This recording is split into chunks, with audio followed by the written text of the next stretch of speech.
Bismillahirrahmanirrahim. Assalamualaikum warahmatullahi wabarakatuh. Kita ketemu dengan di video kali ini. Saya akan membahas tentang hasil penelitian.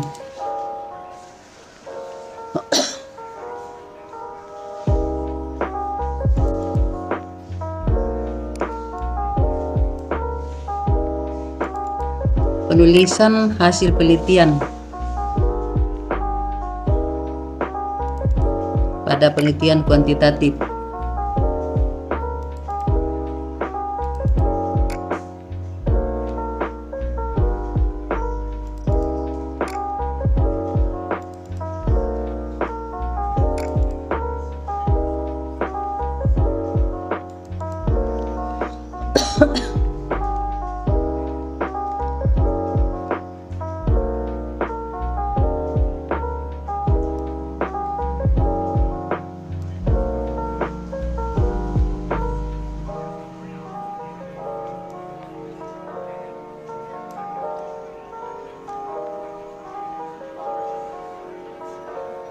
Nah, setelah peneliti membagikan kuesioner kepada respondennya dan respondennya juga sudah mengisi kuesioner tersebut, maka peneliti akan mengumpulkan kembali kuesioner yang sudah diisi oleh respondennya.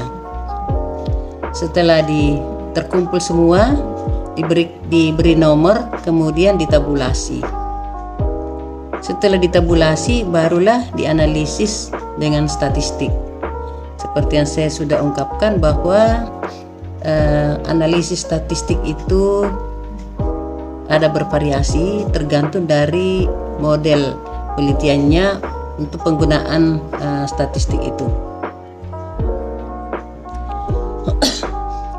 Jika peneliti tidak bisa menganalisis sendiri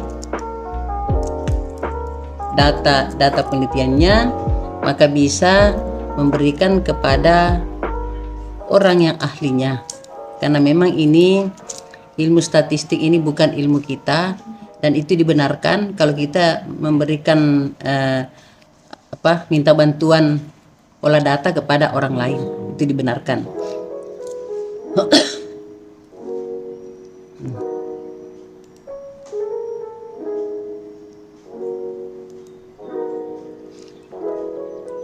Jadi analisis statistik itu bervariasi, seperti yang pernah saya ungkapkan bahwa ada yang menggunakan regresi linear, regresi berganda, partial least square atau PLS, SEM, dan GSCA, General Structured Component Analysis. Nah, tapi yang analisis terbaru ini adalah analisis GSCA. Nah, ini juga kalau di Makassar masih kurang yang mengetahuinya. Yang banyak itu regresi. Tapi regresi itu ada pada tahun 2000-an. Jadi sekarang ini tahun 2023 berarti sudah 23 tahun. Dan saya pikir kalau memang ada analisis yang baru, kenapa kita menggunakan yang lama? Nah, dan analisis GSCA ini powerful dan punya kelebihan dibandingkan dengan analisis yang lain. Kelebihannya apa adalah yang pertama, GSCA itu bisa menganalisis dari sampel yang kecil sampai yang besar. Kecil itu 30, yang besarnya sampai 2500. Itu satu. Yang kedua, GSCA itu bisa menganalisis model rekursif dan tidak rekursif. Yang mana itu dikatakan model rekursif? Model rekursif itu yang arah panahnya satu. Jadi kalau misalnya dia arah panahnya ke kanan, maka semuanya mengarah ke kanan. Tidak ada yang mengarah ke bawah. Kalau ada yang mengarah ke kanan, ada yang mengarah ke bawah, berarti modelnya tidak rekursif. Nah, analisis GSCA ini bisa menganalisis model rekursif dan tidak rekursif. Nah, jika dibandingkan dengan SEM juga bagus, tapi SEM itu punya keterbatasan. Keterbatasannya itu minimal sampelnya 200. Nah, sementara kalau GSCA dari sampel yang kecil 30 bisa sampai 2500. Nah, selain itu GSCA kelebihan dari GSCA itu bisa menganalisis penggabungan antara variabel dengan model indikator formatif dan model indikator refleksif. Yang mana itu variabel dengan model indikator formatif adalah variabel yang dibentuk oleh indikatornya. Jadi indikator itu kan panahnya itu dari indikator ke variabel. Jadi dia dibentuk oleh indikatornya. Jadi menghilangkan satu indikator pada variabel formatif ini, pada variabel dengan model indikator formatif ini akan menghilangkan sesuatu yang unik dari variabel itu dan akan merubah makna dari variabel itu. Ini bukan menurut saya, tapi menurut dari bukunya Solimun 2012. Yang bagaimana dikatakan variabel dengan model indikator refleksif? Nah, variabel dengan model indikator refleksif adalah variabel yang dicerminkan oleh indikatornya. Jadi gambarnya dari variabel laten dia mempunyai panah keluar, dan variabel ini modelnya second order. Jadi variabel ini mempunyai dimensi, ya, dimensi. Dari dimensinya itulah baru keluar indikator. Jadi panahnya lari keluar, jadi itu dicerminkan oleh indikatornya. Jadi model variabel dengan model indikator refleksif ini adalah variabel second order. Misalnya strategi pemasaran atau komunikasi pemasaran. Nah, komunikasi pemasaran itu kan masih laten. Nah, dia punya dimensi. Nah, dimensinya itu mungkin strategi pemasaran melalui radio, melalui televisi, melalui Facebook, atau melalui Instagram. Dari dimensi ini, kalau melalui radio, mungkin dia radio apa, ada berapa radio yang dimuat di situ. TV apa, ya. Kalau di medsos itu bisa Instagram, bisa Facebook, dan bisa WhatsApp. Yaitu variabel dengan model indikator refleksif. Dia second order, dia dicerminkan oleh indikatornya. Nah, kalau menggunakan SEM ini, model indikator seperti ini, SEM itu tidak bisa menganalisis yang seperti ini karena dia dua kali dianalisis. Jadi dari variabel laten dulu ke dimensi, kemudian dimensi ke indikator. Nah, sehingga biasanya hasilnya ada yang pengaruhnya negatif tapi tidak signifikan.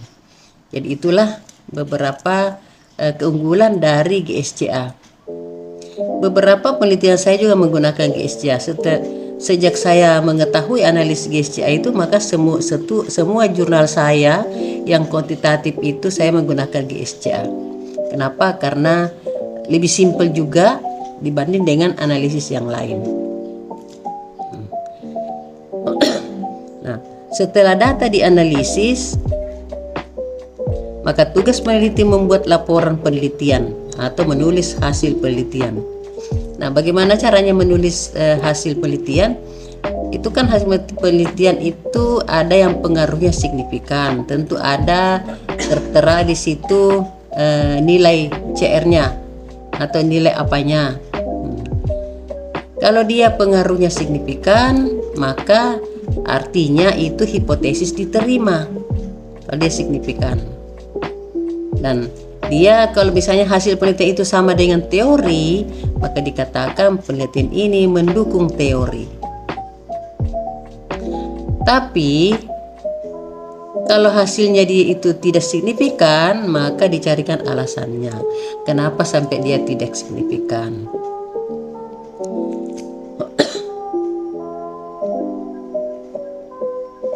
Jadi kalau hasil penelitian itu signifikan dan hasilnya juga sama dengan hasil penelitian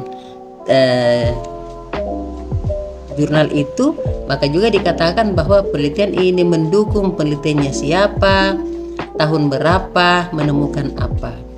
Tetapi kalau dia berbeda, maka dikatakan juga bahwa penelitian ini berbeda dengan penelitiannya siapa yang menemukan apa.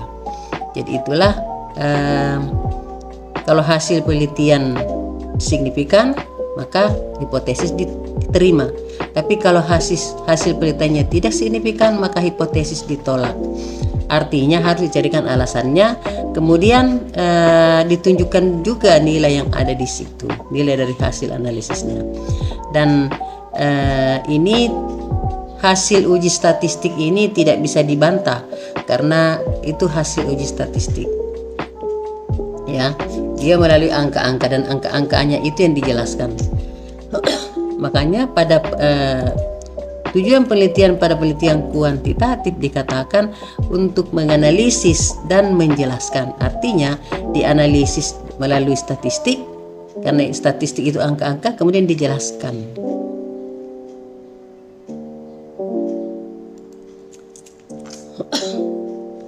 Jadi jika hasil penelitian berpengaruh signifikan, maka sama dengan teori. Kalau misalnya teorinya mengatakan komunikasi pemasaran dapat meningkatkan kinerja penjualan. Nah, kebetulan penelitian kita ini komunikasi pemasaran ini berpengaruh signifikan terhadap kinerja penjualan, maka dikatakan bahwa penelitian ini mendukung teori. Teorinya siapa? Tahun berapa?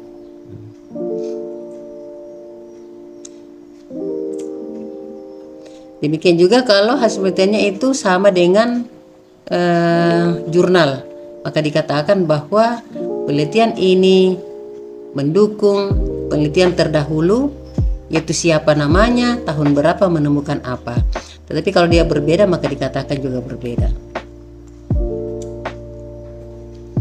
Nah, ya, dan kalau hasil penelitiannya itu pengaruhnya tidak signifikan, maka artinya itu hipotesis ditolak, ya, dan harus dicarikan alasannya. Kalau penelitian saya dulu di PLN itu judulnya pengaruh kepemimpinan transformasional terhadap pemberdayaan, komitmen organisasional, kepuasan kerja dan kinerja. Nah, itu hasil penelitian saya menemukan bahwa kepemimpinan transformasional dapat meningkatkan kinerja. Tetapi hasil penelitian saya tidak signifikan. Nah, jadi saya harus mencarikan alasan. Alasannya adalah bahwa kepemimpinan transformasional tidak cocok diterapkan di PLN. Yang cocok adalah kepemimpinan transaksional, karena karyawan lebih termotivasi bekerja jika mereka diberikan reward berupa finansial daripada dia hanya dimotivasi biasa. Jadi memang itu kalau dia tidak signifikan, maka harus carikan alasannya.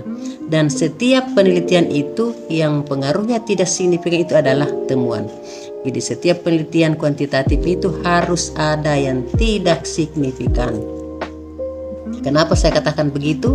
Karena tidak mungkin responden itu menjawab semua setuju atau sangat setuju. Pasti ada yang menjawab tidak setuju, ada yang menjawab netral, sehingga yang menjawab seperti itu ya biasanya tidak signifikan. Jadi memang harus ada yang tidak signifikan, karena yang tidak signifikan itu adalah temuan. Berbeda dengan penelitian kualitatif. Penelitian kualitatif itu kita tidak mencari pengaruh sehingga tidak berbicara signifikan atau tidak. Jadi hasil penelitiannya tidak mengatakan signifikan atau tidak. Penelitian kualitatif itu dia hanya menggunakan wawancara mendalam, atau kalau dia mau lengkap dia melakukan observasi partisipan. Jadi hasil penelitiannya itulah hasil wawancara yang dari informan itu yang ditulis. Nah, tetapi di bawahnya hasil wawancara dari informan itu harus ada statement peneliti yang berkaitan dengan hasil wawancara tersebut. Dan hasil wawancara itu memang tidak bisa dirubah, semua ditulis. Nah, nanti di bawahnya itu baru ada keterangan dari peneliti. Nah, makanya peneliti kualitatif itu perlu membangun hubungan yang baik, yang dekat dengan informannya, sehingga bisa mendapatkan informasi yang akurat yang dibutuhkan. Nah, berbeda dengan penelitian kuantitatif. Penelitian kuantitatif itu terkadang kita tidak mengenal siapa respondennya. Saya juga sering dikirimi lewat WhatsApp itu kuesioner. Saya mengisi saja, saya tidak kenal siapa orangnya, tapi karena orang itu butuh bantuan saya, jadi saya isi saja. Habis itu saya kirim kembali. Jadi tidak harus kita ketemu. Ada juga yang kirimkan kita lewat online. Nah, tapi kalau dulu kan dulu belum ada WhatsApp, yang ada hanya handphone biasa. Jadi kita harus bertemu dengan responden, memberikan kuesioner itu. Tapi sekarang, karena sekarang sudah zamannya banyak aplikasi, kuesioner itu bisa dikirim lewat WA, bisa lewat email, bisa lewat Instagram dan lain sebagainya. Pokoknya lewat media sosial.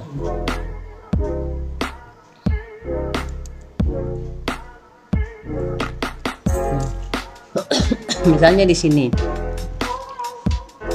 contoh komunikasi pemasaran, ya. Contoh komunikasi pemasaran berpengaruh tidak signifikan terhadap kinerja penjualan dan ditunjukkan dengan nilai yang tertera pada hasil analisis statistik dan dicarikan alasannya.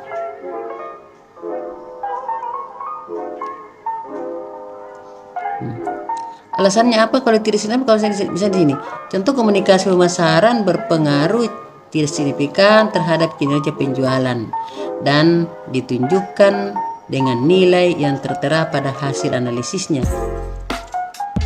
dan dicarikan alasannya. Nah, contoh alasannya adalah bahwa pelaksanaan komunikasi pemasaran tidak optimal karena hanya dilakukan melalui radio dan TV, misalnya itu yang dilakukan, ya.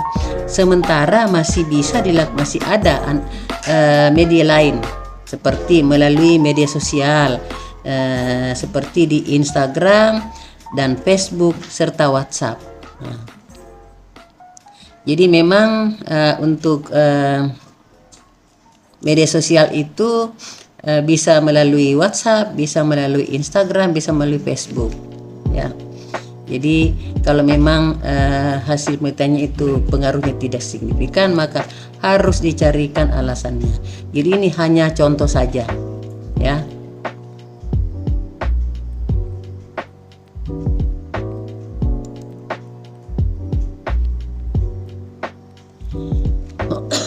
Lanjutan.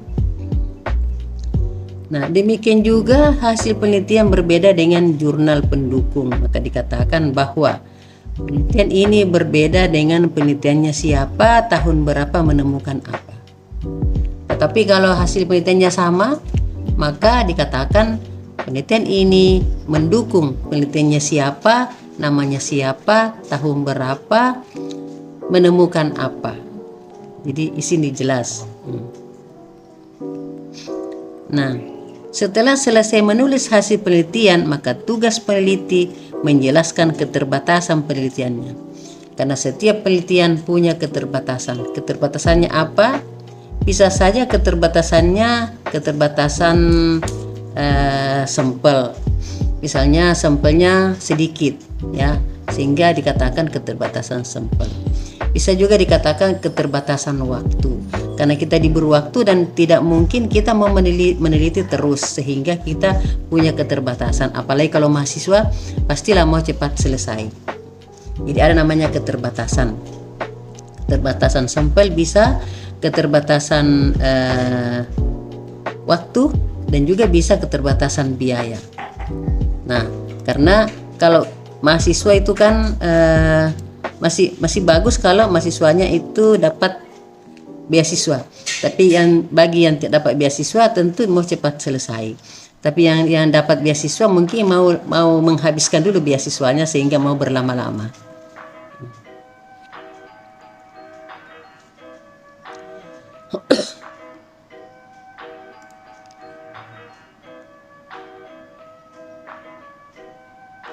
Jadi itu keterbatasannya.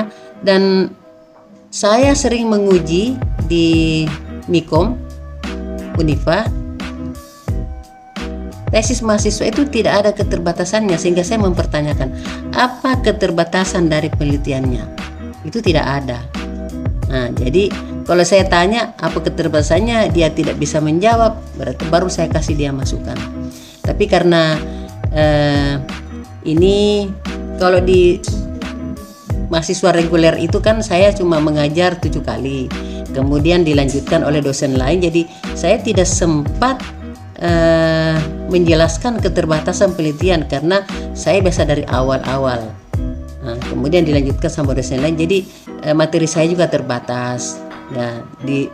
Ya, artinya ini saling melengkapi dengan materi dari dosen lain.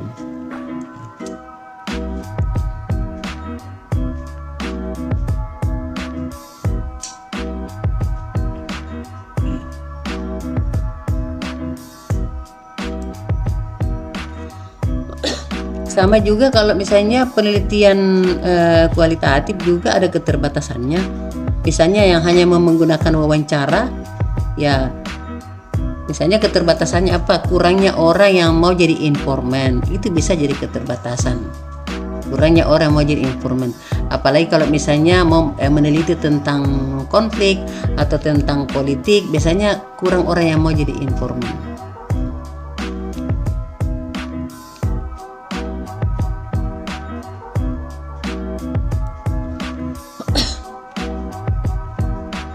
Jadi keterbatasan penelitian itu bisa karena keterbatasan waktu dalam penelitian, bisa juga karena keterbatasan dana dan sampel.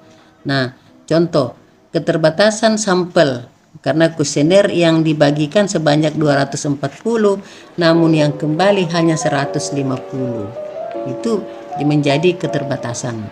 Jadi setelah menulis keterbatasan, setelah menulis hasil penelitian, peneliti menulis lagi keterbatasan penelitian. Setelah sudah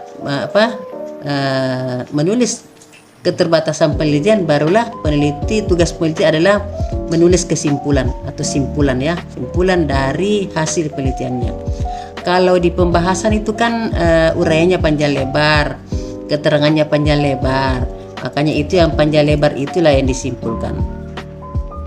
Saya pernah menguji di Mikom, rumusan masalahnya 2 karena dia kualitatif, tapi kesimpulannya 4 atau lebih dari 2. Saya bilang itu dari mana? Kalau rumusan masalah 2 atau 3, katakanlah begini, jika rumusan masalahnya itu 3, maka tujuan penelitiannya juga 3 dan hipotesisnya juga 3, hasil penelitiannya juga 3, serta kesimpulannya juga 3. Jadi 3 harus konsisten. Jangan hanya rumusan masalah 3 terus kesimpulannya 5. Dari mana itu yang 2? Nah, yang disimpulkan itu kan dari hasil pembahasan, dari hasil penelitian. Karena hasil penelitian itu kan berbicara panjang lebar tentang hasil penelitiannya. Apalagi kalau penelitian kualitatif, dia lebih menjelaskan lebih detail lagi. Nah, sehingga biasanya hasil penelitian itu lebih tebal halamannya, lebih banyak halamannya dibanding dengan bab yang lain. Misalnya dibanding dengan bab 1, bab 2, dan bab 3. Justru di pembahasan itu, di hasil penelitian itu yang halamannya lebih banyak karena banyak menjelaskan, apalagi kalau yang penelitian kualitatif menjelaskan secara detail. Demikian juga pada penelitian kuantitatif, halamannya itu lebih besar, lebih banyak halamannya di pembahasan, di hasil penelitian daripada halaman-halaman yang lain. Nah, karena kalau di bab 1 itu kan pendahuluan itu kan rumusan masalah, tujuan penelitian, manfaat penelitian ya sudah paling banyak juga itu paling banyak itu 8 atau 9. Nah, kemudian bab 2 itu kajian teoritis dan kajian empiris. Kajian teoritisnya itu dan kajian empirisnya juga mungkin bisa lebih 10 halaman, karena peneliti menulis semua teori. Pada penelitian kuantitatif, peneliti menulis semua teori dari setiap variabel yang diteliti. Katakanlah kalau peneliti mendapatkan 5 atau 6 teori, maka itu ditulis semua untuk satu variabel. Demikian juga variabel lain. Tetapi di akhir pembahasan itu ada statement peneliti. Ini saya berulang kali mengatakan bahwa di akhir itu ada statement peneliti yang mengatakan bahwa penelitian ini menggunakan variabel, misalnya variabel komunikasi pemasaran yang diserap dari siapa, tahun berapa, dengan indikatornya apa, jadi jelas. Ya, demikian seterusnya. Kalau peneliti meneliti ada 4 variabel, maka peneliti harus mencari teori dari 4 variabel itu. Nah, kemudian bukan hanya satu teori yang dipakai, tapi beberapa teori yang ditemukan itu ditulis semua. Demikian seterusnya. Kemudian pada jurnal itu juga jika mencari jurnal, carilah jurnal yang ada persamaannya dan perbedaannya dengan variabel diteliti. Kenapa harus ada persamaannya? Karena itu kalau misalnya hasil penelitiannya itu sama, maka itu tadi ada statement peneliti di pembahasan itu mengatakan bahwa penelitian ini mendukung penelitiannya siapa, tahun berapa. Sebenarnya di bab 2 itu harus ada hubungan antara variabel, tapi itu saya tidak temukan. Mungkin buku panduannya tidak ada. Pada buku panduan penulisan tesis itu mungkin belum ada.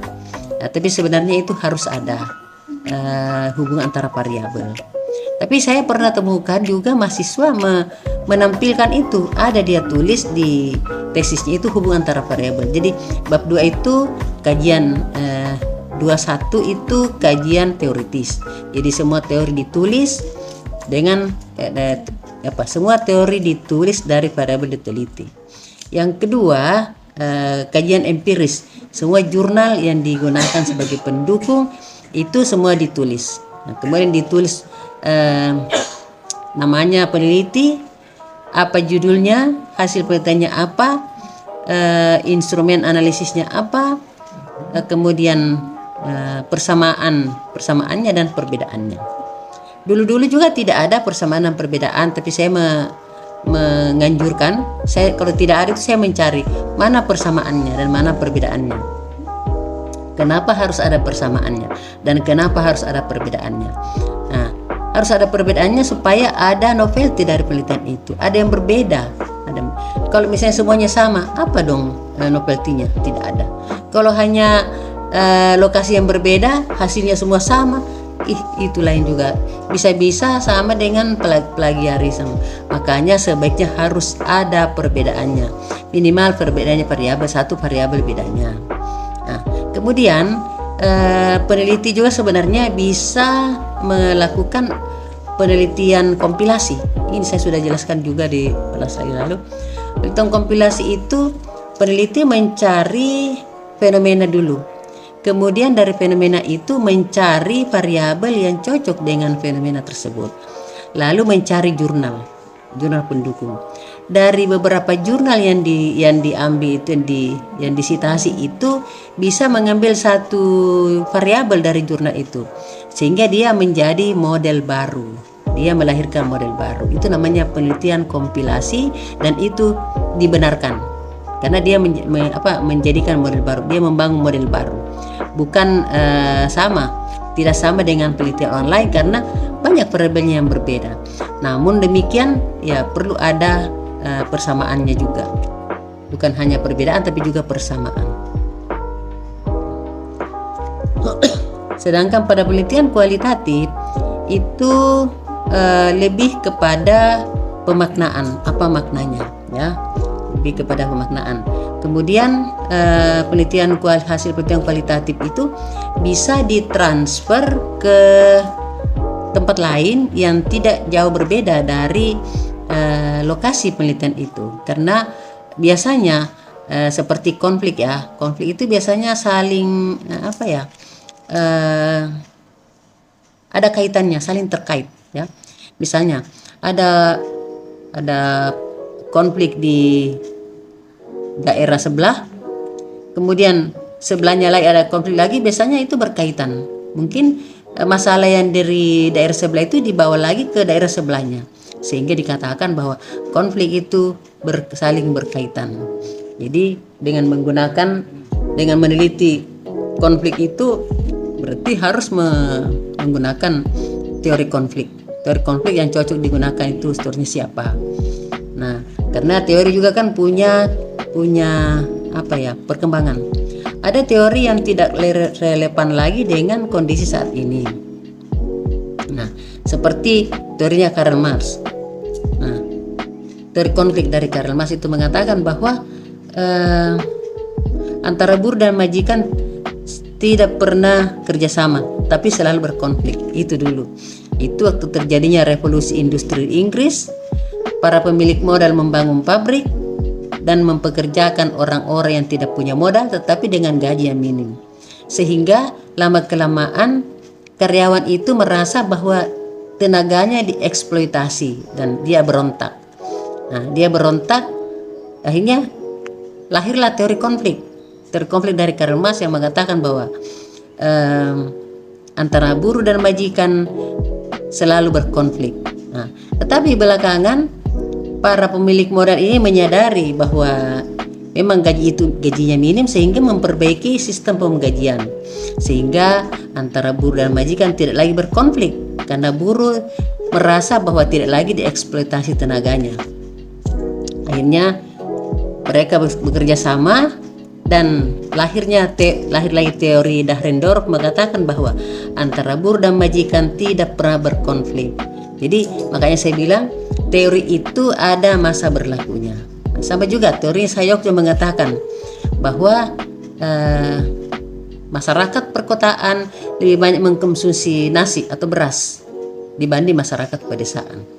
Namun sekarang itu masyarakat perkotaan tidak lagi banyak mengkonsumsi nasi atau beras.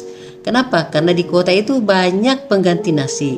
Ada yang hanya makan roti, ada yang makan kentang, ada yang makan pizza dan lain sebagainya.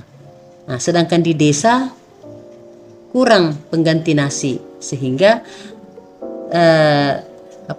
teori itu tidak lagi relevan dengan kondisi saat ini, karena nyatanya masyarakat pedesaan lebih banyak mengkonsumsi nasi dibanding masyarakat perkotaan, karena di kota itu lebih banyak pengganti nasi, dan ada gaya hidup orang juga itu kadang-kadang tidak mau terlalu banyak makan nasi. Jadi itulah teori juga itu seperti saya katakan tadi, teori juga itu ada kadaluarsanya, tidak cocok lagi dengan kondisi saat ini. Nah, setelah saya setelah selesai menulis keterbatasan penelitian, maka tugas peneliti menulis daftar pustaka. Nah, daftar pustaka ini, namun untuk memudahkan peneliti membuat daftar pustaka, maka semua jurnal pendukung harus dimasukkan di Mendeley, sehingga pada saat menulis nama orang pemilik jurnal otomatis tertulis pada daftar pustaka. Jadi tidak lagi merepotkan harus menulis satu-satu. Tapi kalau jurnal itu dimasukkan di Mendeley, maka begitu diketik namanya yang punya jurnal langsung tercatat di Mendeley. Itu bagusnya. Nah, kalau zamannya dulu kuliah tidak ada Mendeley. Jadi kita setengah mati lagi mencatat kembali, ngetik kembali jurnalnya apa, kemudian terbitannya kapan, ya macam-macam lah. Tapi sekarang dengan adanya Mendeley itu lebih memudahkan mahasiswa dalam penulisan daftar pustaka.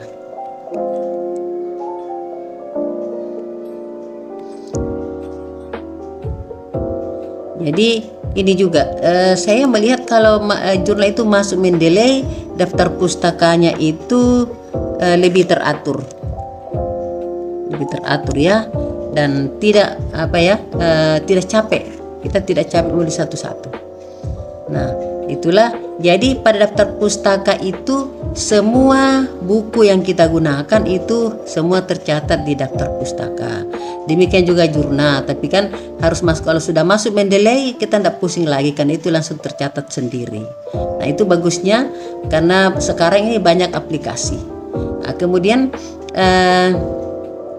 saran saya, peneliti itu jangan mengambil kalimatnya orang, ya.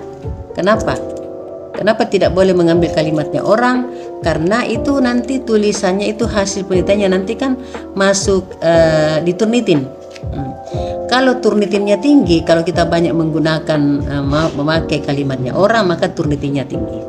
Nah, kalau padahal Turnitin itu kalau tidak salah, kalau di Mikom itu pokoknya di pasca itu minimal 30% Turnitinnya. Kalau lebih dari 30% itu disuruh kurangi lagi. Jadi diturnitin ulang, paraphrase lagi, paraphrase baru diturnitin ulang. Nah, itu. Kalau S1 kalau tidak salah itu 40% masih bisa ditolerir 40%. Tapi sebenarnya 40% itu cukup tinggi 40%. Tapi kalau masuk di jurnal, apalagi kalau jurnal Sinta itu minimal 20, kalau bisa lagi di bawahnya 20. Karena kalau kita mengirim artikel ke jurnal, apalagi ke jurnal Sinta, itu yang utama dilihat itu Turnitinnya dulu yang dia periksa. Kalau misalnya Turnitinnya tinggi maka dikembalikan dan kita diberikan keterangan bahwa oh Turnitinnya itu ini di atas ambang batas. Ya, makanya diperbaiki lagi, harus diperepres lagi. Dan ini kan tesis itu kan masuk di jurnal, ada jurnalnya pasca.